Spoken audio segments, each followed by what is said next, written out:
Here's an update when it comes to Hedera in 2026. Now, nothing I say is financial advice. However, even though I'm clearly aware that HBAR is still around 25 times lower than $3, which I'll get into later on in the video, I first want to talk about what Hedera recently posted, because they posted how quite recently they introduced the Python SDK. Now, SDK stands for Software Development Kit, and Python is just a very popular programming language. But besides that point, they were introducing the Python SDK for Hedera Agent Kit.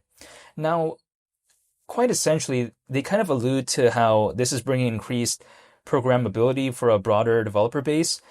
And what I find pretty interesting is that I think this just makes sense overall, because other projects out there, they have like their own programming language that they want to kind of only allow developers to use. And I think sometimes if that is only the case, right, if they don't allow like other programming languages, it kind of limits the project's development overall. Because imagine, right, a developer, they've already spent many years kind of honing their skills, let's say using a programming language, and then they suddenly have to kind of switch it just because there's this new project that has their own programming language. Sometimes it's just a little bit complicated. You know what I mean? So I kind of like seeing something like this because, for instance, when it comes to Python, right, according to something called Statista Developer Insights, they kind of state how 57.9% of developers globally use Python. And this was kind of like a recent statistic that I saw. So I find that pretty interesting, I suppose, because again, that's over 50%. You know what I mean? So just automatically through something like this, it just opens more doors when it comes to Hedera in terms of developers. It doesn't mean anything could happen, but it's just opening the doors. You know what I mean? It's like, for instance, if I have a restaurant that only has 10 branches as opposed to 100, it's a little bit different, right? It doesn't necessarily mean that a lot more people are just going to automatically eat in my restaurant, but at least there's more kind of, I guess, chances, right, of an individual, let's say, eating at my restaurant. But that is just hypothetically in a make-believe scenario, just as an analogy that I would use. However, when it comes to Hedera as well, sometimes people like to say, well, does it really need that? Well, I guess, why not? You know what I mean? Hedera is already pretty popular, but still, having something like this, I don't see why it's such a bad thing. Now, HBAR, it's around, again, 25 times lower than $3, but I'm still thinking about that in my mind. It hasn't left my mind, basically, and sure, it's around 25 times lower than that currently, but actually at $3, the market cap, considering current circulating supply, would be around 128 billion. I saw BNB reach over 100 billion years ago in terms of market cap back in 2021. And when it comes to Hedera, the difference is, when compared to many other projects out there, it doesn't even use traditional blockchain technology, right? It uses something called a directed acyclic graph. So just by default, it's just a little bit different than other projects out there. I have not seen sort of a fully fledged type of altcoin season during this cycle, but what happens if there's this narrative for projects that don't have an aspect of traditional blockchain technology? What happens if there's a search for alternatives? You know what I mean? So that's why I haven't forgot about the idea of $3 in my mind, even though I'm not telling anyone to do anything. But personally for me though, even though I'm not telling anyone, again, to do anything, I am just dollar cost averaging once a month. That's it. I don't do any more than that. I don't do any less than that either. And I've been dollar cost averaging for like, over 2 years at this point. So it is what it is when it comes to HBAR. I've been through kind of the times when it wasn't doing anything, when it did something, and now the pullback, but I just haven't given up. That's the way to take a look at it. Because if I like something, yet there's a pullback when it comes to the market cap or whatever, I'm not going to complain about that, just because if there's something that I like and then it went down, it went lower, and I'm still dollar cost averaging, I'm not going to complain if I can dollar cost average at a lower point. That's kind of my mindset sometimes. Now, I'm not doing that for every single project, by the way, but it's just for the projects that I'm a fan of. But I have no control over this, right? There's over 600 million owners within this space. I'm just one individual. I can't do anything when it comes to this. With or without me, the market's going to do its thing. Whether it wants to go up or go down, whatever, it's going to do it with or without me. So if I'm in that realization, I like to be waiting. I'd rather be waiting than not.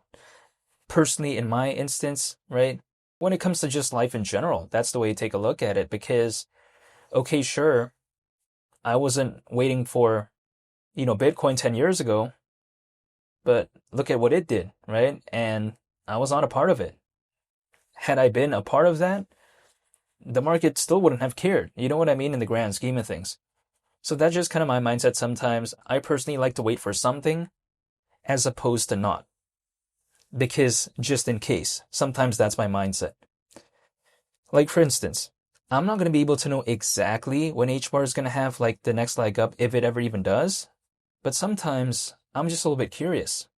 Not to mention, when I take a look at it as well, when it comes to me living my life, I'm still going to have to live it, like let's say through January, February, March, April, May, June, July, August, so on, right? I'm still going to have to do that.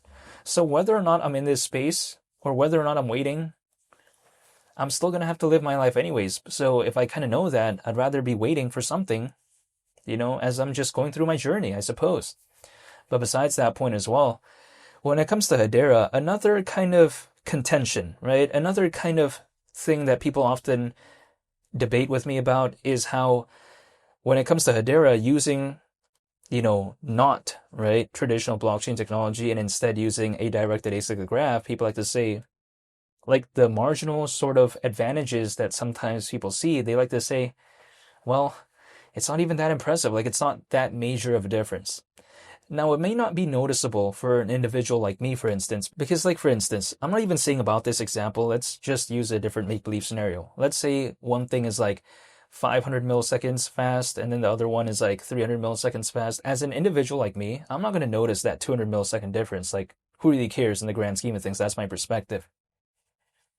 However, we have to think about this sometimes a little bit deeper. That's the way to take a look at it. At least I would want to think about it a little bit deeper because 200 milliseconds, okay, it's negligible to an individual like me, but what happens if it's an enterprise, right? Where that matters, because we got to consider 200 milliseconds may not seem like a big deal, but if something is used thousands of times a day, hundreds of times, and then it's accumulated over a month, years, you know what I mean? Sometimes that 200 milliseconds, it could kind of add up.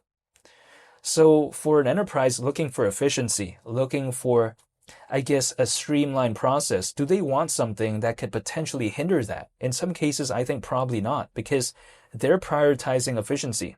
In the retail side of things, it's more what's cool, what's interesting. It's not really about what has necessarily the best performance of all time. You know what I mean? Because some of my friends out there, they say, oh, Hedera, oh, it's just slightly better than this. And that's a blockchain, who cares? Yeah, okay, again, a lot of my friends may not care. They may not notice the difference, or even I won't notice the difference, right? But an enterprise could, hypothetically, in theory. So that's where I think that Hedera isn't necessarily obsolete in my perspective, even though, again, it doesn't utilize traditional blockchain technology. So just overall, when it comes to HBAR, I'll wait and see what happens. When it comes to 2026, I'll wait and see. When it comes to an altcoin season, I don't think I've seen one, but I'm still waiting anyways, and I just wanted to make this updated video because I haven't made one when it comes to HBAR in 2026. So yeah, I just wanted to make one, but I'm still staying patient. I haven't given up, and I'll wait and see what happens. But really, only time will tell. But in the meantime, I still like Hedera fundamentally. I still like the updates that they're doing. Also, on top of that, I just haven't given up.